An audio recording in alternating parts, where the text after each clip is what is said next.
Então, em 1844, nasceu um sujeito na humanidade insuportável, feíssimo, doente, complicado, ajeitado, louco, chamado Nietzsche.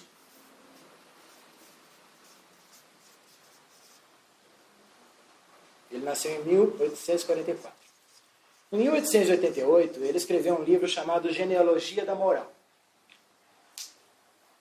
O título é exatamente o que é. Né? Nietzsche, assim como eu, detestava o misticismo barato, então ele era muito direto ao assunto. A coisa é essa. Entendeu? Se você acha isso, ótimo, senão argumente. E genealogia da moral quer dizer exatamente isso. Genealogia é aquilo que a gente vê lá no álbum da família da gente. Como que a coisa começa, como que a coisa evolui. E moral é isso que vocês também já conhecem. Moral é um sistema determinado por uma certa sociedade de certo e errado. Então, moral, eu odeio essa expressão, mas com a moral eu faço questão de usar por odiar a expressão.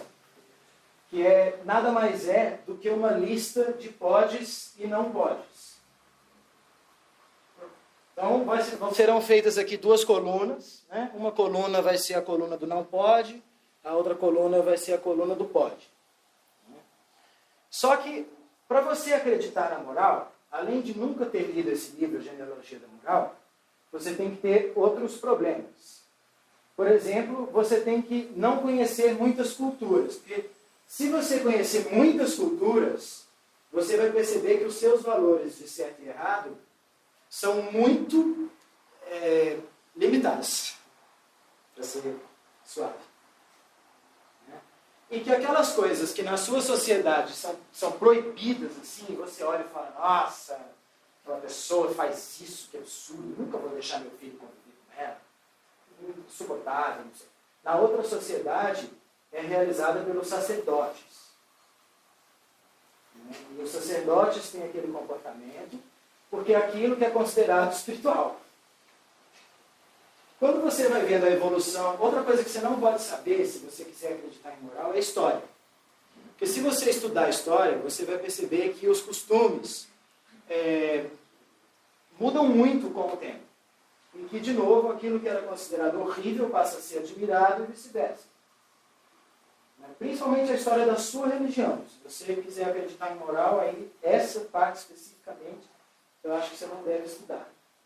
À medida que você vai estudando esses conceitos, você vai jogando a moral por terra. E é isso que o Nietzsche disse em 1888, que a moral é um sistema temporal e espacial e que vai mudar.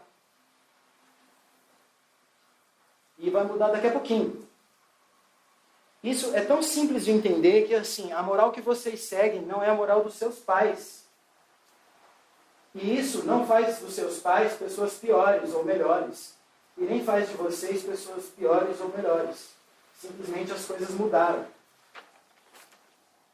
Os valores que este signo de Áries propõe são opostos aos valores que este signo de Libra propõe. Os valores que o signo de Sagitário propõe são opostos aos valores que o signo de Gêmeos propõe.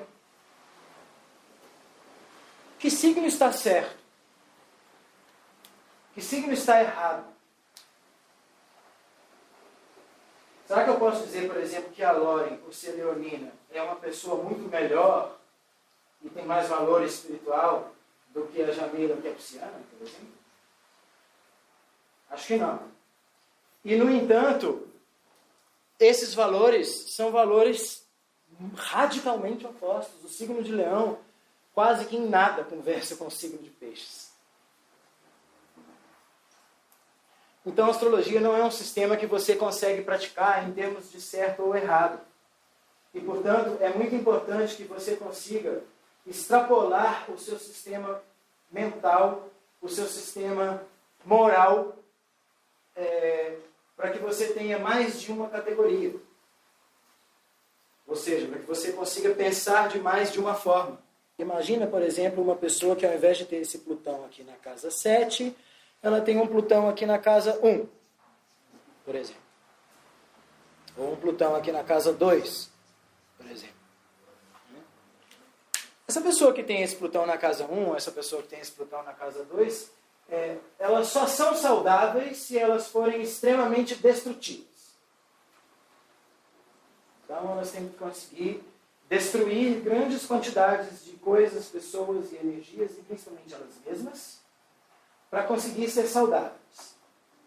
E esse ponto de vista não está nem certo nem errado, não é nem bom nem mal, ele é simplesmente um fato. Por exemplo, ele é um fato utilizado por um cirurgião. Se o cirurgião não concordar em pegar você, dopar você, cortar você, arrancar um pedaço de você, costurar você, e te dar um eletrochoque para você voltar, e obrigar você a ficar vivo, inclusive dizendo para você, olha, a chance de você morrer é grande, mas se eu cortar você e arrancar um pedaço, talvez você sobreviva.